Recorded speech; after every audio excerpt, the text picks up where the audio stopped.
27-dekabrda tushgan milliy sertifikat savolini birgalikda tahlil qilamiz. Demak, sikloalkanga vodorod qo'shilganda, demak, 3 xil modda hosil bo'lishi kerak. Siklopropanga nisbatan olib turib, har bitta bog'larni uzish bilan amalga oshiramiz. Demak, birinchi bu joydan uzdim.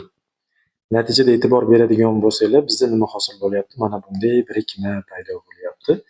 Xo'p, bu birikmada mana uglerod atomlarini men yozib chiqaman. 1, 2, 3, 4, 5 ta uglerod atom bor ekan. Demak, mana birinchi, ikkinchi, uchinchi, to'rtinchi, beshinchi. Va e'tibor beringlar, mana ikkinchi ugleroddan metil chiqyapti ekan. Mana ikkinchi ugleroddan metil chiqyapti.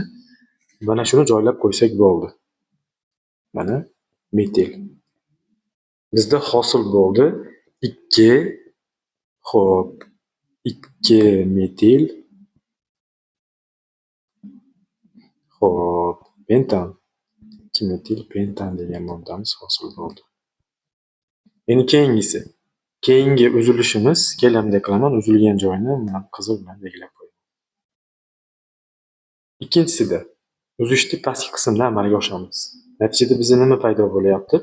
Xo'p, bizda asosiy zanjirda 4 uglerod tutgan mana bunday modda hosil bo'ldi.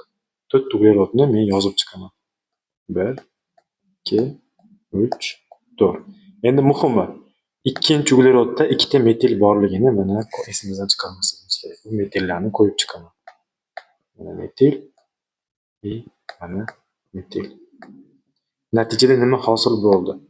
2, 2 dimetil butan. 2 dimetil butan. Xo'p, uzgan joyimni qizil bilan belgilab qo'yaman. Keyingisi. Xo'p, uzishni bu tomondan amalga oshiramiz. Natijada bizda bunaqasiga davom etadigan 1, 2, 3, 4 uglerodli modda paydo bo'ldi alkanimiz. 1, 2, 3, 4. Endi metillar, mana e'tibor beringlar, ikkinchi, uchinchisidan chiqish kerak ekan. Shu joylarga mana metillarni qo'yib olaman. Metil, mana metil. Bu moddani nomlaydigan bo'lsak, 2, 3 dimetil butan.